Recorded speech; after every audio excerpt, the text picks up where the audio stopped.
Hello and welcome. This is the second part of the chapter Parties and Party System. In the first part, I have explained the basics of the party system, that is the meaning, the components, the functions of different parties, and the criteria for them to be recognized as the national or the state party. And in brief about several parties also. Now, in this part, I'm going to explain about the Congress system. A Congress system is something that is given in your second chapter of the second book, that is era of one party dominance. Okay, so the video that I have uploaded for those for that chapter, era of one party dominance, you will find this Congress system there also, but for your convenience that you find it easy to access, I am explaining Congress system once again here. Okay, तो Congress system है क्या? Congress system is the period of the first 3 Lok Sabha.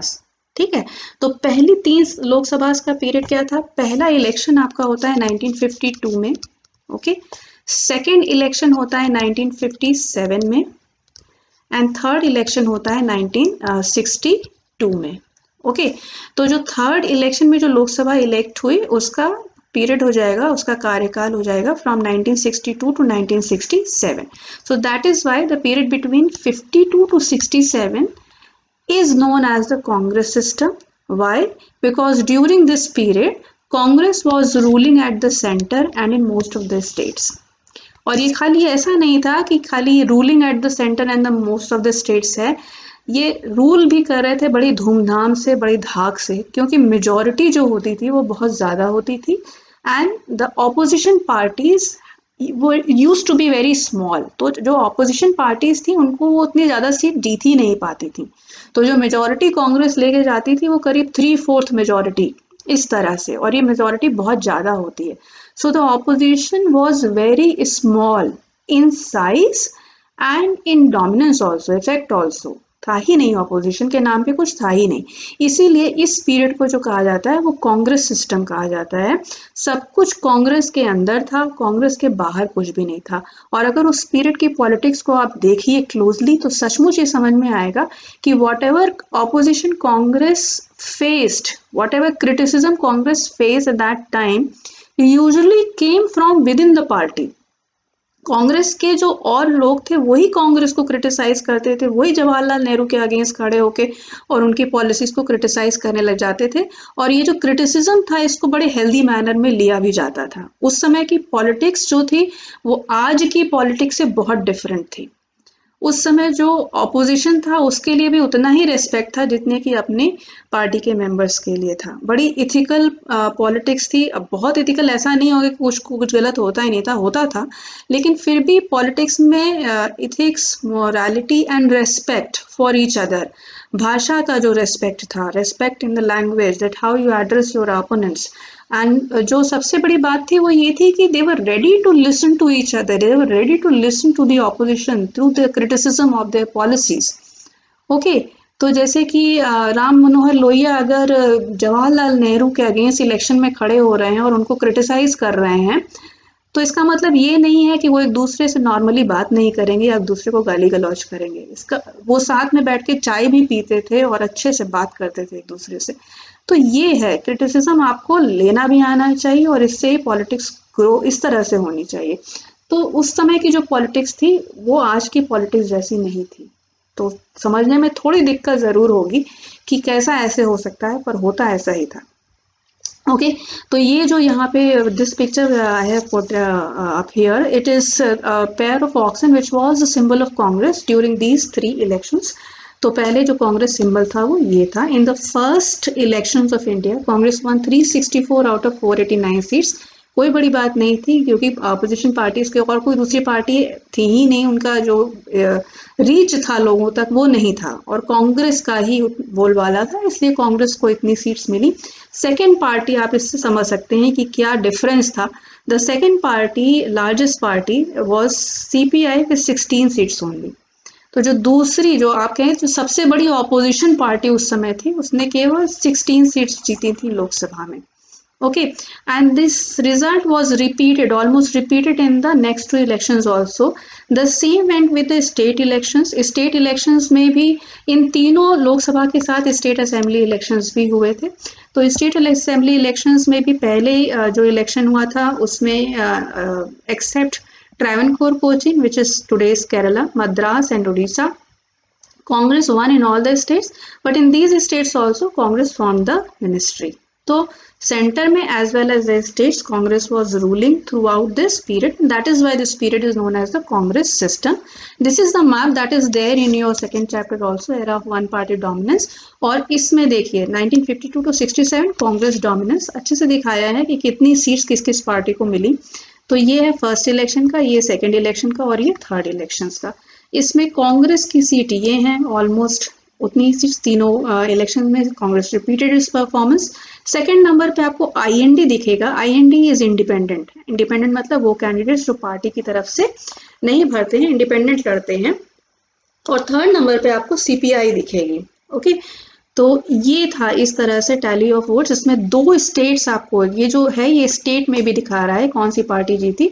तो yellow represents Congress. So in all the states Congress is ruling except Kerala and in Jammu and Kashmir. Kerala में क्या हुआ था 57 में, in 1957 state assembly election in Kerala CPI won 60 out of 126 seats. Okay, तो majority CPI को मिली और सीपीआई ने अपनी गवर्नमेंट बनाई जिसके चीफ मिनिस्टर थे ईएमएस नंबूदरी. ठीक है, ये government, this was the first democratically elected communist government anywhere in the world. First democratically elected communist government कहीं भी वो दुनिया में. एंड इससे हड़कंप मच गया था, बड़ी बात हुई थी इस चीज़ की कि इंडिया में ऐसा हुआ है कि कम्युनिस्ट गवर्नमेंट डेमोक्रेटिकली इलेक्ट होकर पावर में आई है. ओके, लेकिन इस कम्युनिस्ट गवर्नमेंट को 1959 में डिसमिस कर दिया बाय यूजिंग आर्टिकल 356. अब आप लोगों को अगर 11th में आप लोग ने ये पढ़ा होगा कि इमरजेंसी 3 आर्टिकल्स के अंडर इम्पोज की जा सकती है. एक है आर्टिकल 352 जिसमें नेशनल इमरजेंसी है, दूसरा है आर्टिकल 356 जिसमें स्टेट इमरजेंसी है, और तीसरा है आर्टिकल 360 जिसमें फाइनेंशियल इमरजेंसी, जिसकी अभी बहुत चर्चा में है कि क्या हमारा देश उस तरफ बढ़ रहा है.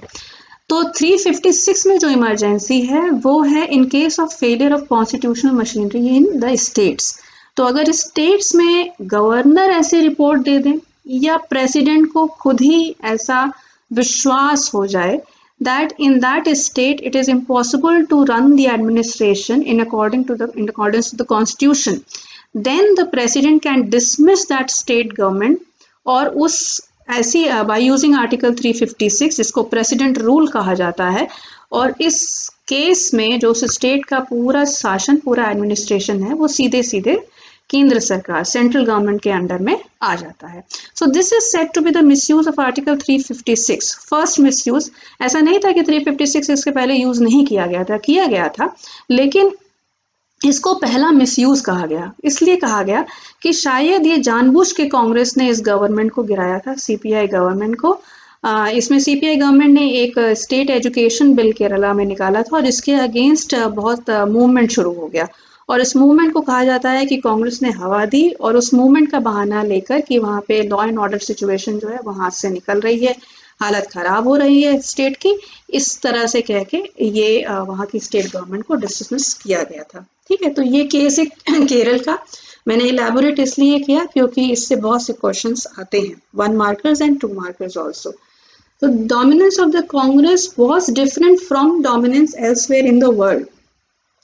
दूसरी जगहों पे भी दुनिया में एक पार्टी 1 पार्टी रूल रहा है, लेकिन ये जो कांग्रेस का 1 पार्टी डोमिनेंस था वो उन सबसे काफी अलग था. Because elsewhere in the world if you see 1 party dominance anywhere it is non democratic. Mainly it is non democratic. या तो ये कम्युनिस्ट कंट्रीज में है, सोशलिस्ट कंट्रीज में है, जहाँ किसी दूसरी पार्टी को इलेक्शन कंटेस्ट करने की आज़ादी ही नहीं है, जहाँ दूसरी कोई पार्टी एग्जिस्ट ही नहीं करती, जैसे कि आप चाइना देख लीजिए, या फिर क्यूबा जैसे, या जो डिक्टेटोरियल कंट्रीज होती हैं where there are military dictators और मिलिट्री रूलर्स, और या तो फिर डिक्टेटर्स होते हैं who do not allow any other party to contest election और कम टू पावर. तो क्यूबा में तो जैसे फीडल कास्ट होते हैं, मिलिट्री रूलर से, तो उस जगह अगर आप देख लीजिए तो ऐसी कंट्रीज में आपको वन पार्टी रूल ही दिखेगा, सालों सालों तक दिखेगा।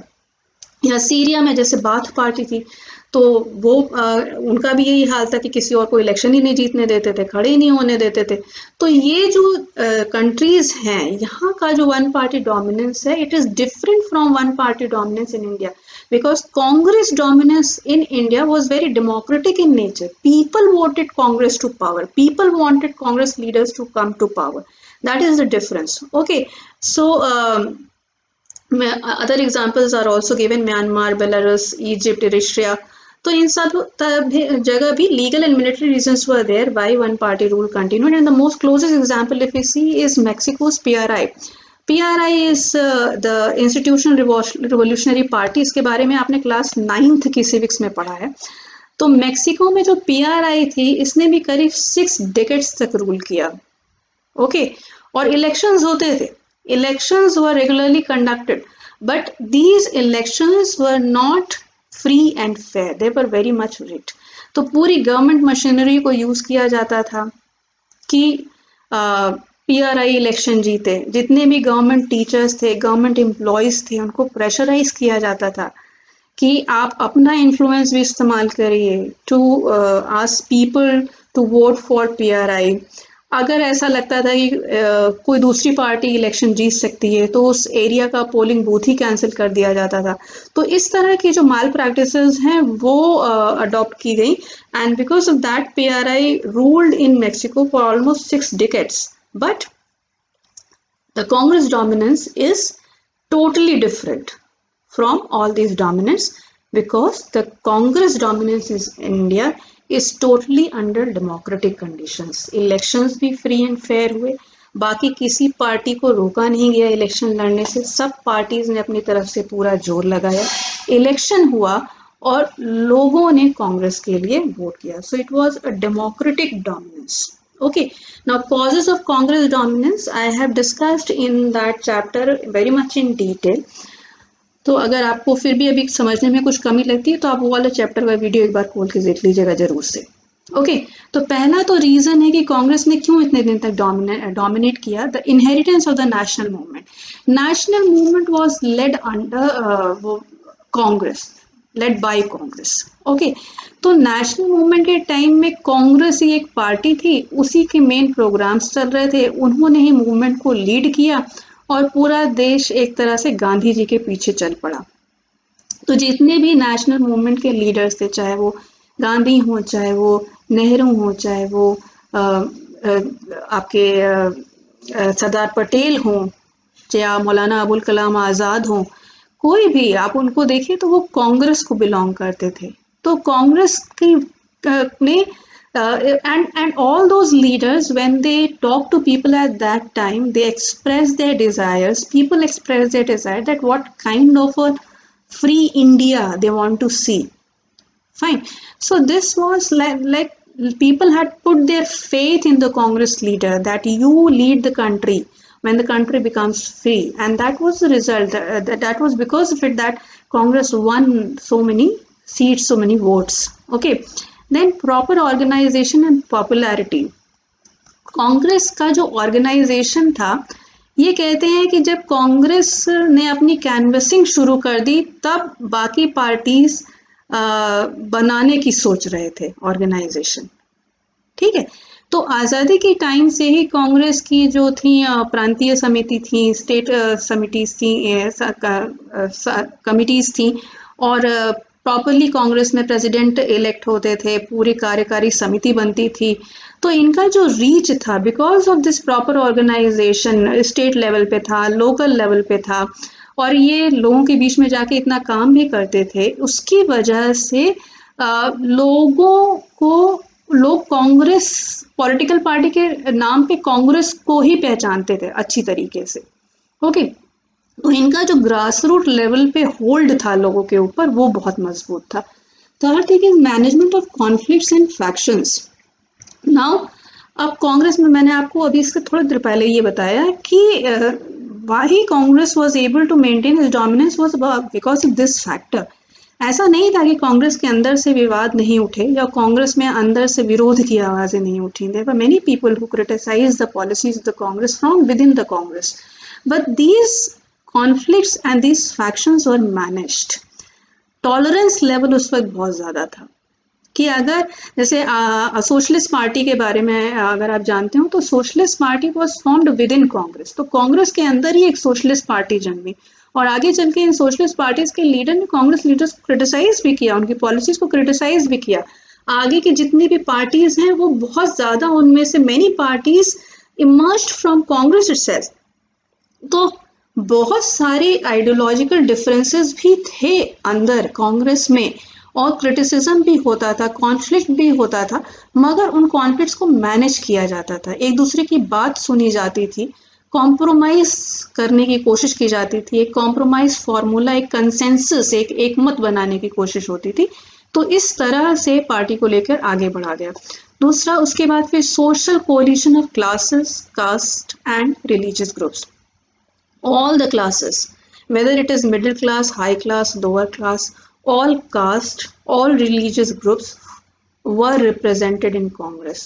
तो ये एक truly it was an all India party. Her region, her religion, her class, her caste का representation was there in Congress. Okay, it was a coalition of different ideologies.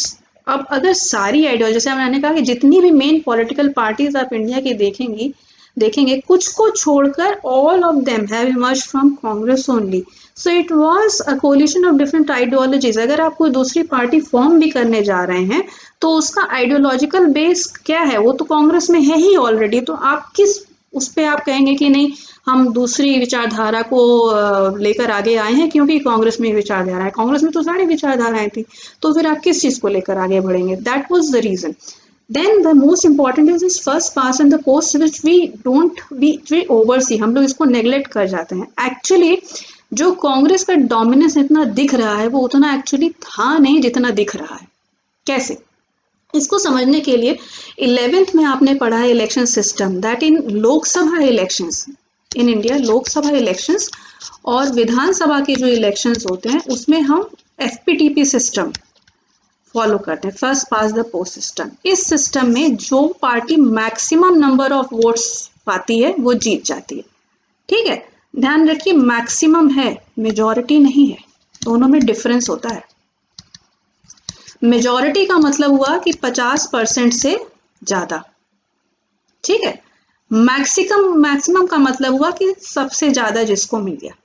अब इसको सिंपली ऐसे समझ लीजिए कि मान लीजिए कि 10 वोट पड़े, ओके, एक सीट पे इलेक्शन में 10 वोट पड़े, उसमें एक पार्टी को मिला 3 वोट, बाकी पार्टीज को मिले 2 वोट और एक को मिला 1। ठीक है, ये हो गया 10, 3 2 5 6 7 8 9 10। तो 10 वोट में एक को मिला 3, बाकी को 2 2 1 1 1। तो इसमें जीतेगा कौन इलेक्शन? ये जीत जाएंगे इलेक्शन, इनको 3 वोट मिला। ठीक है, लेकिन ये 3 वोट मेजॉरिटी तो नहीं है। मेजॉरिटी क्या होगा? मेजॉरिटी होगा मोर देन 5, मेजॉरिटी तो नहीं है, लेकिन फिर भी ये जीत गए। इसका मतलब the party which is getting 30% of the vote here is winning. और इन सारी पार्टीज को जो जीते नहीं उनको कितना वोट मिला? उनको 70% ऑफ द वोट मिला। Okay, so the party that is getting 30% of the vote is winning and all the parties who got 70% of the vote did not win. So if this happens in all the constituency, then it means that the party which wins the election wins only 30% of the total votes, of the popular votes. Okay, and the parties who did not win the election collectively got around 70% of the total vote. तो जो party फिर power में आई वो party नहीं थी जिसको majority of लोगों ने वोट किया, वो पार्टी थी जिसको मैक्सिमम लोगों ने वोट किया। बात समझ रहे हैं? इसी से हम यहीं पे कंफ्यूजन हो जाता है। कांग्रेस को मैक्सिमम नंबर ऑफ सीट्स मिली, मैक्सिमम नंबर ऑफ वोट्स मिले, बट कांग्रेस को मेजॉरिटी ऑफ वोट्स नहीं मिले। तो कांग्रेस को अगर 40% ऑफ पॉपुलर वोट मिले तो सीट मिली 3/4, ऐसा क्यों हुआ? ऐसा इसलिए हुआ कि सारी कॉन्स्टिट्यूएंसीज में ये जो वोट थे ऑपोजिशन के, ये डिवाइड हो गए। इस कॉन्सेप्ट को समझना बहुत जरूरी है पॉलिटिक्स समझने के लिए। ये ऑपोजिशन वोट डिवाइड हो गए।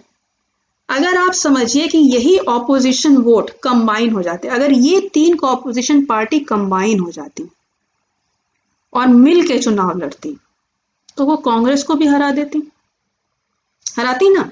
ये 60% हो जाता of the total vote, Congress को मिला 30% ऑफ द टोटल वोट, तो वो हरा देती। जो इलेक्शन का गणित है वो यही है, that the party who wins the election, many a times it wins the election because the opposition was divided. If the opposition is united, they may not win the election. इसी को कहते हैं कि वोट बांट देना। Okay, तो ये चीज हम लोग आगे की पॉलिटिक्स में और समझेंगे। फिलहाल के लिए इतना ही। Next video I am going to explain the fall of this Congress dominance, कि इस कांग्रेस डोमिनेंस का अंत कैसे होता है, कांग्रेस के अंदर से जो कमजोरियां निकलती हैं वो कैसे निकलती हैं, और उसकी वजह से बहुत से स्टेट्स में कांग्रेस का रूल खत्म होता है, फिर रिस्टोर होती है कांग्रेस, बस उसका नेचर चेंज हो जाता है all together. This is a different nature of Congress that existed during that period. Okay, so with this I end this video.